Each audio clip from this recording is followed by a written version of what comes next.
కొంత బడ్జెట్ తర్వాత పెరిగినట్టే పెరిగి లాస్ట్ 1 వీక్ అయితే పూర్తిగా డిసప్పాయింట్ అయిపోయిన పరిస్థితి.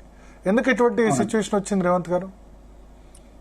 సార్ బేసిక్ గా మనకి ఇదంతా వాల్యుయేషన్ రిలేటెడ్ అండి. సో సహజంగా స్టాక్ మార్కెట్ అని అంటే పడటము లెగటము సహజము అనే మాట అందరికీ తెలిసినప్పటికీ మన దగ్గరకు వచ్చిన ఇన్వెస్టర్స్ అందరూ కోవిడ్ తర్వాత వచ్చిన వాళ్ళు. సో ఇక్కడ మనం టైప్ ఆఫ్ ద కరెక్షన్ ని అర్థం చేసుకోవడం అనేది చాలా ఇంపార్టెంట్.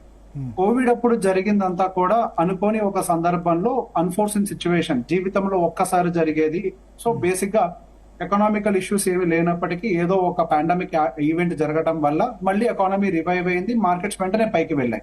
సో ఇప్పుడు ఏదైతే జరుగుతుందో అది స్ట్రక్చరల్ కరెక్షన్ అని అంటాం. సో బేసిక్ గా ఎకానమీని బేస్ చేసుకొని వాల్యుయేషన్స్ ని బేస్ చేసుకొని ఈ కరెక్షన్స్ అనేవి సహజంగా జరుగుతూ ఉంటాయి.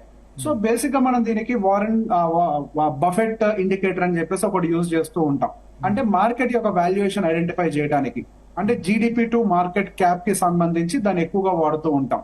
So GDP to market cap అనేది యాజ్ ఆఫ్ నో కొంచెం ఎక్కువగానే డీవియేట్ అయింది. అది కేవలం ఇండియన్ మార్కెట్ మాత్రమే కాదు, అటు యుఎస్ మార్కెట్ కూడా విపరీతంగా ఓవర్ వాల్యుయేషన్ లోకి వెళ్ళడం అయితే గమనించాము.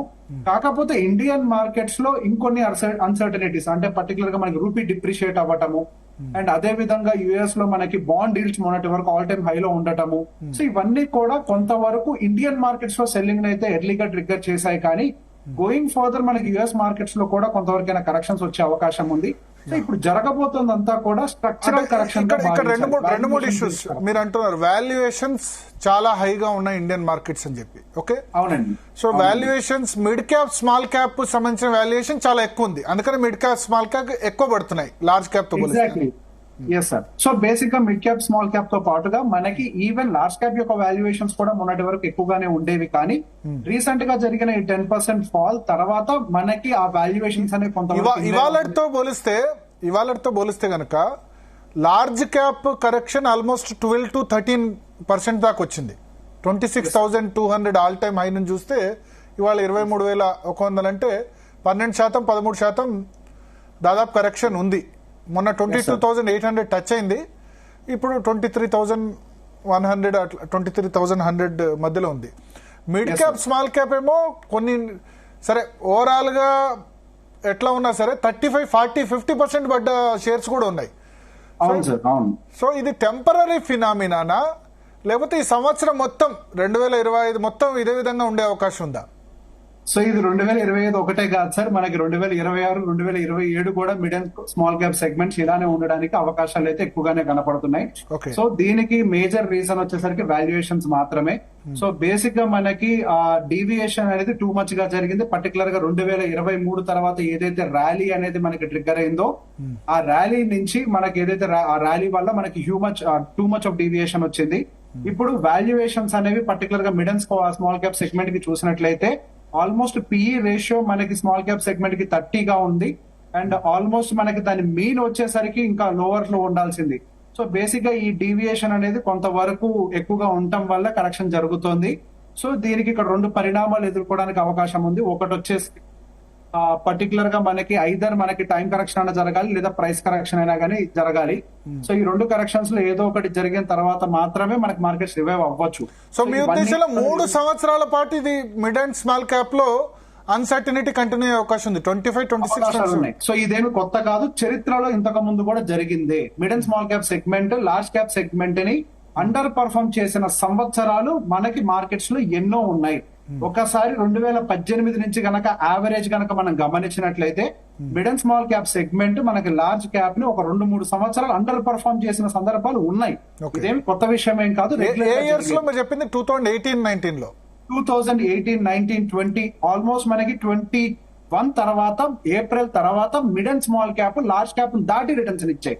అంతకు ముందు లార్జ్ క్యాప్ బెటర్ గా రిటర్న్ ఇచ్చింది. సో మీరైతే సజెస్ట్ చేయరు ఇప్పుడు లాంగ్ టర్మ్ ఇన్వెస్టర్స్ కూడా మిడ్ అండ్ స్మాల్ క్యాప్ జోలికి పోవద్దని మీరు చెప్తారు? Mid and small cap segments అనేవి ఎక్స్ట్రీమ్లీ రిస్కీ అండి. So mid and small cap condition ఇప్పుడు బాగోలేదు. ఎస్, కరెక్షన్ మనకి జరగడానికి స్కోప్ ఉంది కాబట్టి ఇప్పుడు ఏదైనా ఎస్ఐపిస్ చేసుకునే వాళ్ళు చేసుకోవచ్చు, కానీ లంసమ్ ఇన్వెస్ట్మెంట్స్ కి అయితే డెఫినెట్ గా మనకి ఎటువంటి ఎస్ఐపిస్ వద్దు అని చెప్పి మార్కెట్ లో చాలా ప్రచారం జరుగుతుంది. నిన్న ఐసిఐసిఐ ఆయన మాట్లాడుతూ ఐసిఐసిఐ సంబంధించి సెక్యూరిటీస్ సంబంధించి మాట్లాడుతూ సిప్పులు బంద్ చేయండి ఈ విధంగా స్టేట్మెంట్ ఇచ్చారు. నరేన్ చేసిన స్టేట్మెంట్ చాలా పెద్ద భయపెట్టింది చాలా మంది ఇన్వెస్టర్స్ ని. యాక్చువల్ గా నిన్న ఇవాళ mid and small cap segment లో సెల్లింగ్ యాక్సలరేట్ అవ్వడానికి అది కూడా ఒక రీజన్. సో ఆయన ఒక క్లియర్ పాయింట్ చెప్తున్నారు, ఇప్పుడేమి కొత్తగా చెప్పిన విషయం ఏం కాదు. దాదాపుగా 1.5 2 years బ్యాక్ నుంచే mid and small cap segment లో కొంతవరకు వాల్యుయేషన్ పెరుగుతుంది అన్న ఒక భయం అయితే ఆల్రెడీ ఉంది. సో మనం గుర్తు తెచ్చుకుంటే పోయిన సంవత్సరం సెబీ కూడా పర్టికులర్ గా లిక్విడిటీ టెస్ట్ చేయాలి మ్యూచువల్ ఫండ్స్ లో అన్న దాని గురించి కొంతవరకు వాళ్ళు కొన్ని జాగ్రత్తలు కూడా తీసుకునే ప్రయత్నం చేశారు. ఎప్పుడైతే వాల్యుయేషన్స్ అనేవి బాగా హైలో ఉంటాయో సెల్లింగ్ ఎప్పుడైనా ట్రిగ్గర్ అవ్వచ్చు. అట్లా సెల్లింగ్ ట్రిగ్గర్ అయినప్పుడు రీటైలర్స్ అందరూ కూడా రిడీమ్ చేయడానికి ట్రై చేస్తూ ఉంటారు. ఆ రిడీమ్షన్ జరిగితే మన డబ్బులు తిరిగి ఇవ్వగలుగుతామా లేదా అనేది కూడా స్ట్రెస్ టెస్ట్ అనేది ఒకటి కండక్ట్ చేసే ప్రయత్నం అయితే చేశారు. సో మనం గమనించినట్లయితే పర్టికులర్ గా ఏవైతే small and mid cap segments, particular గా మ్యూచువల్ ఫండ్స్ ఏవైతే ఎక్కువగా ఆల్రెడీ ఇంతకు ముందు ర్యాలీ అయి ఉన్నాయో వాళ్ళు బై డిఫాల్ట్ 10% క్యాష్ కాంపోనెంట్ లో వాళ్ళే ముందు ప్రిపేర్ అయి ఉన్నారు. సో ఇండస్ట్రీ వైడ్ గా ఆల్రెడీ ముందే ప్రిపేర్ అయ్యారు mid and small cap segment లో కరెక్షన్ వస్తుంది అని. రీటైలర్స్ మాత్రమే ప్రిపేర్ కాలేదు. రీటైలర్స్ కి ఈ విషయం చెప్పినా అర్థం చేసుకునే ప్రయత్నం చేయలేదు. దానికి గల కారణం ఈ యూట్యూబ్స్ లో వాటిల్లో కళ్ళు ఇప్పుడు సిప్పులు పెట్టొచ్చా లేదా? ఒకటి సిప్ పెట్టే వాళ్ళు, ఎందుకంటే చాలా మంది ఉన్నారు పాపం. సార్ మనకి చిన్న స్థాయి ఉద్యోగం నుంచి మొదలు పెడితే సిప్లకు చాలా మంది అలవాటు పడ్డారు. సిప్ చేయొచ్చా లేదా ఈయన చెప్పిన తర్వాత చాలా మంది సిప్ చేయొచ్చా లేదా, సిప్ అసలు కరెక్ట్ పద్ధతి కాదని కొద్దిమంది చెప్తున్న పరిస్థితి. సోషల్ మీడియాలో గందరగోళం, కొద్దిమంది యూట్యూబర్స్ అలా చెప్తున్నారు, కొద్దిమంది ఇలా చెప్తున్నారు. Yes sir. సో బేసిక్ గా మనకి సెంటిమెంట్ బేస్డ్ గా మాట్లాడుకున్నప్పుడు, ఎమోషనల్ బేస్డ్ గా మాట్లాడుకున్నప్పుడు మన ఎస్ఐపి చేసుకుంటూ పోతే ఖచ్చితంగా రిటర్న్స్ వస్తాయనే సెంటిమెంట్ నిజమే. అట్లా 15-20 ఏళ్ల పాటు చేస్తే అది సాధ్యం. కానీ 2-3 ఏళ్ల పాటు నెగిటివ్ రిటర్న్స్ వచ్చిన సందర్భాలు ఉన్నాయి అన్న ఒక అంశాన్నే మనకి ఐసిఐసిఐ సిఓ మనకి దానికి సంబంధించి చాలా క్లియర్ గా చెప్పారు. సో ఆ 2-3 years పాటు మనం డౌన్ ఫాల్ ఉన్నా కానీ తట్టుకోగలుగుతామని అనుకుంటే గనక ఖచ్చితంగా మనకి small and mid cap segment long term, ఈ టర్మ్ ని చాలా క్లియర్ గా అర్థం చేసుకోవాలి. 15 సంవత్సరాల వరకు కనుక లాంగ్ టర్మ్ అంటే 15 సంవత్సరాలు చెప్తున్నారా? ఖచ్చితంగా 15 సంవత్సరాలు సార్. 10 ఏళ్ల బిలో అసలు లాంగ్ టర్మ్ అని మ్యూచువల్ ఫండ్ లో పిలవకూడదు. 5 సంవత్సరాల వరకు కూడా మేము దాన్ని షార్ట్ టర్మ్ అంటే షార్ట్ టర్మ్ అనగానే పరిగణించాలి. మన దగ్గర short term capital gain tax 1 year దాటితే లాంగ్ టర్మ్ అంటున్నాం కదా. Long term capital gain tax short term 1 year దాటితే అంటారు. అంత వెయిట్, కరోనా తర్వాత వచ్చిన వాళ్ళు అంత వెయిట్ చేసే సిచ్యువేషన్ లేరు స్టాక్ మార్కెట్ లోకి వచ్చిన వాళ్ళు.